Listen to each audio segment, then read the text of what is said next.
Bonjour et merci de nous retrouver dans le Club Éco d'Objectif Aquitaine. Notre invitée aujourd'hui est Anne Jallet-Auguste. Bonjour. Bonjour. Vous êtes la présidente de l'Ordre des experts comptables en Aquitaine, une structure qu'on connaît.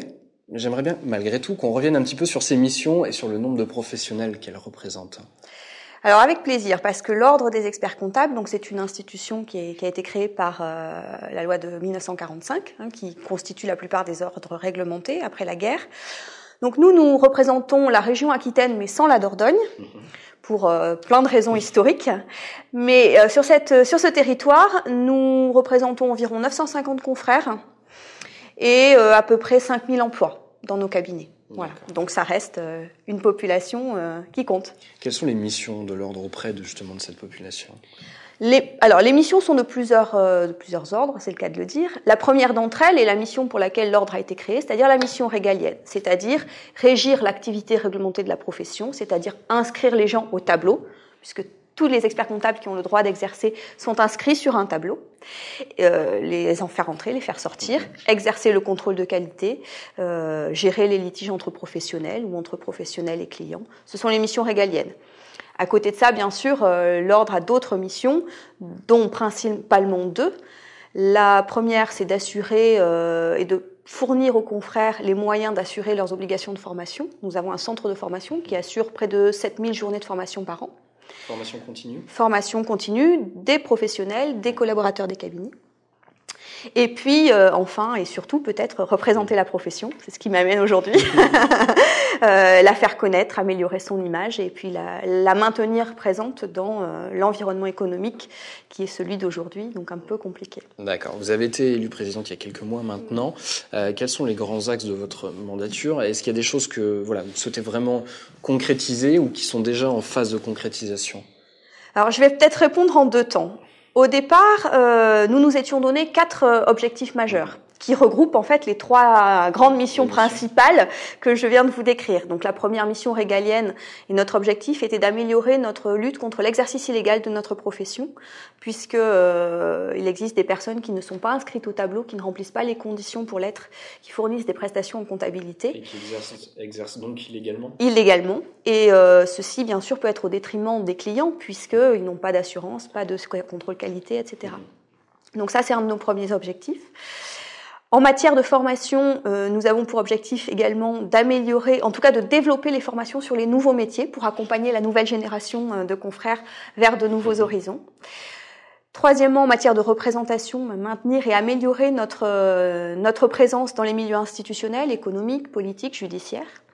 Et puis le quatrième objectif, qui est un peu mixé avec tout cela, c'est quelque chose qui avait déjà largement été engagé et abouti presque par mon prédécesseur, Patrick Panouillère, c'est assurer la représentativité de l'ordre sur l'ensemble des territoires. Parce que nous avons une région très allongée, et quand on est à Bordeaux, on est parfois loin de certains autres départements ou de certains autres territoires, et c'était important que l'ordre soit présent pour tous les confrères sur l'ensemble des zones géographiques que nous couvrons. D'accord. Je reviens sur le premier point que vous évoquiez, qui est l'exercice illégal finalement de cette profession. C'est quelque chose qui est d'ampleur ou est-ce que c'est circonscrit malgré tout à quelques personnes ? Je pense qu'il y a 2 catégories de personnes. Il y a celles qui se lancent dans du secrétariat administratif, qui évolue petit à petit sans trop s'en rendre compte et sans parfois savoir que c'est un monopole.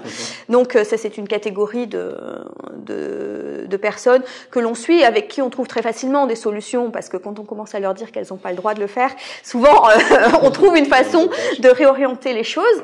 Et puis il y a une frange marginale, je dois bien le dire, de population, de gens qui sont des professionnels de l'illégal, on va dire, et qui le font en parfaite connaissance de cause. Et dans ces cas-là, on n'a pas de doute et pas d'hésitation pour faire avancer les choses et les faire condamner. On obtient quelques bons résultats, dans ce domaine. Mais pour répondre plus directement à votre question, on a un flux tournant d'environ 70 dossiers quand même au cours de l'année. Donc ça reste quelque chose qui n'est pas marginal rapporté à une population de 900 personnes. D'accord. On parle souvent de crise des vocations quand on parle de votre métier. Où est le problème effectivement ? Est-ce que c'est une profession qui est peut-être pas assez connue, ce qui fait que peu de gens s'y dirigent ? Est-ce qu'il y a un souci de formation ? D'où vient le problème ? Parce que vous recrutez malgré alors, tout. Alors, nous sommes une profession qui recrute et qui recrute plutôt largement d'ailleurs, parce qu'il y a aussi beaucoup de rotation, plus ou moins de rotation dans nos cabinets, moins en ce moment parce que le secteur économique, l'activité économique le permet moins. Mais c'est vrai que nous sommes une profession qui recrute en permanence. Beaucoup de jeunes, puisqu'on prend souvent les jeunes à la sortie du diplôme. Pourquoi c'est compliqué ? Parce que malgré tous nos efforts, et c'est pour ça qu'on continue, nous avons une image d'une profession sérieuse et rigoureuse, mais pas forcément rigolote. Et donc on y travaille. Voilà. Même si c'est peut-être une fausse idée, parce que une fois qu'on a franchi l'apprentissage technique de la profession, au quotidien, on fait plus beaucoup de comptabilité en réalité. Mais c'est pas si évident que ça de faire passer le message. Alors vous suivez de très près évidemment la conjoncture économique. À quoi faut-il s'attendre pour 2013 ? Est-ce que l'année va être aussi dure qu'on l'annonce ? Et une question suit et liée. Est-ce que les chefs d'entreprise et dirigeants anticipent suffisamment les difficultés auxquelles ils peuvent être Alors, j'ai pas de boule de cristal, malheureusement. Si j'en avais une, ça serait plus simple. Mais ça rejoint votre première question. On avait 4 axes prioritaires et très vite, début 2013, on s'est rendu compte que notre profession devait être présente et plus présente dans le domaine de la prévention des difficultés, parce qu'on s'attend, comme tout le monde le dit, à quand même des difficultés croissantes pour un certain nombre d'entreprises qui n'ont pas forcément toutes des rentabilités plus difficiles, mais qui voient leurs activités s'éroder et surtout qui ont plus de réserves de trésorerie parce qu'elles les ont épuisées dans les premières années de la crise. Donc, nous sommes en train de mettre au point des mécanismes, des systèmes de permanence anonymes et gratuites qui permettraient aux chefs d'entreprise de venir nous voir pour exposer leurs problématiques de façon anonyme et essayer de les traiter tant qu'il est encore temps, puisque tous les acteurs de ce domaine partagent le même constat. Les dirigeants d'entreprises qui entrevoient des difficultés viennent souvent trop tard recourir aux outils dont ils pourraient disposer pour régler leurs problématiques plus rapidement, en fait. L'objectif, c'est de les flécher vers la structure la plus adaptée. Les flécher vers la structure la plus adaptée. Déjà, les aider à décrypter leur situation, parce que c'est pas toujours si évident de faire le tri entre ce qui est conjoncturel, ce qui est structurel, et ensuite les orienter vers les dispositifs qui peuvent apporter la meilleure réponse. Après, on trouve pas de réponse miracle à une société qui perd 50% de son chiffre d'affaires en 3 mois. Ça, c'est voilà. Encore une fois, on n'a ni boule de cristal ni baguette magique. En revanche, on peut essayer de les orienter vers les dispositifs les plus adaptés et surtout les aider à franchir le pas, parce qu'il y a une crainte psychologique d'exprimer une difficulté, de verbaliser. Et je pense, c'est le premier frein au traitement suffisamment en amont des difficultés. D'accord. Dernier point, en février 2014, on passe au prélèvement et au virement européen. On abandonne donc le système stricto national. Est-ce que les chefs d'entreprise, les dirigeants en ont conscience déjà, et est-ce qu'ils sont prêts finalement à ce basculement qui aura lieu dans moins d'1 an maintenant ? Alors, force est de dire que les problématiques à court terme sont aujourd'hui quand même plus présentes dans les esprits que, même si c'est pas loin, 2014, mais enfin, ça reste encore un peu plus loin dans l'échelle de temps que la réalité des difficultés. Alors, nous, c'est des sujets qu'on commence à évoquer parce qu'on est en train d'arrêter là les comptes, en train de finir d'arrêter les comptes 2012. Donc, c'est l'occasion aussi d'avoir des échanges avec les chefs d'entreprise.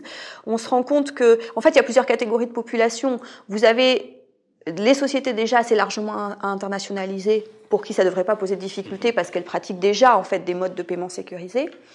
Vous avez les entreprises dont l'empreinte économique est plutôt locale qui seront pas très concernées. Puis vous avez celles du milieu. Et pour celles du milieu, la problématique va effectivement se poser.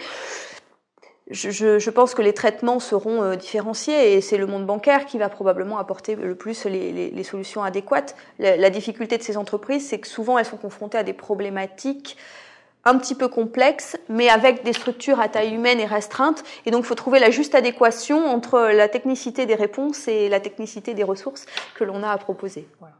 Angela et Auguste, merci. Merci à vous. Et merci de nous avoir suivis.